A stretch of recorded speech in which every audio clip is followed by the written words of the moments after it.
Hi అండి అందరికీ. నాటుకోడి కూర ఎలా చేయాలో నా స్టైల్లో చేసి చూపిస్తాను. మీకు నచ్చితే ఒకసారి వీడియో ఫుల్గా చూసి మీరు కూడా ఒకసారి ట్రై చేసేయండి. మంచి బలంగా ఉన్న కోడిని ఒకటి తీసుకుని పీక నొక్కేయాలండి. పీక నొక్కేసి ఈకలు కూడా లాగేసుకోండి. శుభ్రంగా ఈకలు లాగేసుకుని ఒక మంట వేసుకుని మంటలోకి శుభ్రంగా ఈకలు పోయేదాకా కాల్చేసుకోవాలండి. ఇలా కాల్చుకుని ఒకసారి ఆపుకుని ఇలా కాల్చినప్పుడు ఏమైనా ఏ ఈకలు కనపడితే ఆ ఈకలు కూడా లాగేసుకోవాలండి. శుభ్రంగా ఈకలు లాగేసుకుని మళ్ళీ ఒకసారి మంటలో పెట్టుకుని మళ్ళీ శుభ్రంగా కాల్చేసుకోవాలండి. ఇప్పుడు శుభ్రంగా కడిగేసి ఈ సైజులో ముక్కలు కొట్టేసుకోవాలండి. ముక్కలు ఈ సైజులో కొట్టేసుకున్నాక శుభ్రంగా చికెన్ అంతా కడిగేసి ఒక గిన్నెలో పెట్టుకుని పక్కన పెట్టుకోవాలండి. ఇంక లేట్ చేయకుండా మసాలా ప్రిపేర్ చేసుకుందామండి.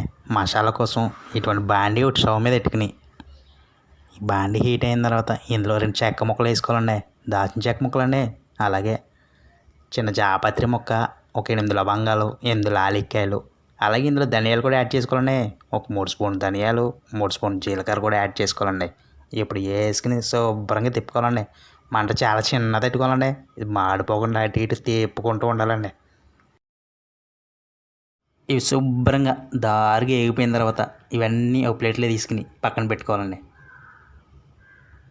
ఇప్పుడు చిక్కటి టేస్టీ గ్రేవీ కోసం జీడిపప్పు గసగసాలు నానబెట్టుకోవాలండి. ఒక 8 జీడిపప్పు, 2 స్పూన్లు గసగసాలు నానబెట్టుకోవాలండి. అలాగే ఇదిగోండి ఉల్లిపాయలు ఈ సైజులో చిన్న చిన్నగా కట్ చేసుకుని ఉల్లిపాయ, పచ్చిమిర్చి, కరివేపాకు అన్నీ ఒక ప్లేట్లో వేసుకుని పక్కన పెట్టుకోవాలండి.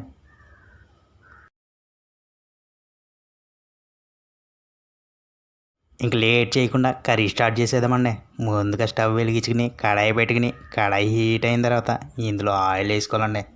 ఆయిల్ కూడా మరిగిపోయిన తర్వాత కొద్దిగా ఇందులో బిర్యానీ ఆకు 2 ముక్కల కింద చేసుకుని ఇందులో వేసేసుకోవాలండి. ఇప్పుడు ఇందులోనే మనం కట్ చేసి పెట్టుకున్న ఉల్లిపాయ, పచ్చిమిర్చిలు కూడా ఇందులో వేసేసుకోవాలండి. వేసేసి శుభ్రంగా అటు ఇటు తిప్పుతూ ఇందులో ఇప్పుడే సాల్ట్ యాడ్ చేసేసుకోవాలండి. సాల్ట్ వేసేసుకుని అటు ఇటు తిప్పుకుని మూత పెట్టుకుని మగ్గించుకోవాలండి.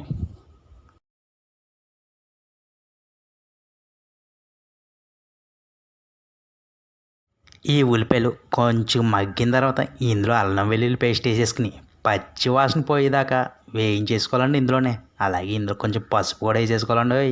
పసుపు వేసుకుని శుభ్రంగా తిప్పుకుని ఇప్పుడు ఈ ఉల్లిపాయలు వేగిపోయిన తర్వాత మనం చికెన్ శుభ్రంగా కడుక్కున్నాం కదండి, ఆ చికెన్ ఇందులో వేసేసుకుని తిప్పేసుకోవాలండి.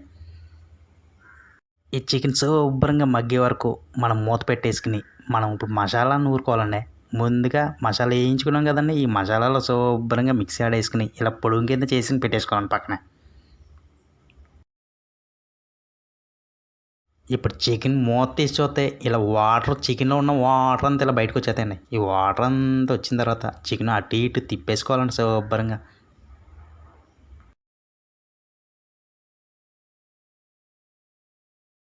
శుభ్రంగా అటు ఇటు తిప్పుకుంటూ మళ్ళీ మూత పెట్టేసుకుని ఒక 2 నిమిషాలు ఉడికించుకోవాలండి.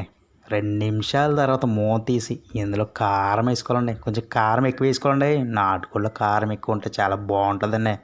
కారం శుభ్రంగా కారం వేసేసుకుని శుభ్రంగా కలిపేసుకోవాలండి. ఇప్పుడు స్టవ్ మట్టికి మీడియం ఫ్లేమ్లో ఉంచుకోండి. కారం వేసి శుభ్రంగా కలిపేసి మళ్ళీ మూత పెట్టేసుకోవాలండి. మూత పెట్టేసుకుని 1 నిమిషం అలా మగ్గనివ్వాలండి.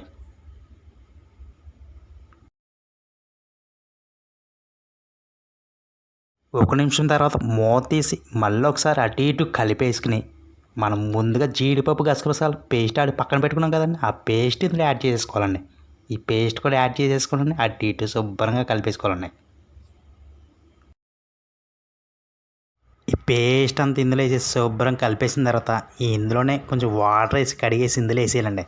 అలాగే చికెన్కి ఇప్పుడు ఈ పేస్ట్ వేసిన తర్వాత అడుగంటుతుందండి, అందుకే ఇప్పుడు ఇందులో కొంచెం వాటర్ యాడ్ చేసుకోవాలండి. మరీ ఎక్కువ వద్దండి, కొంచెం వాటర్ యాడ్ చేసుకుంటే చాలు.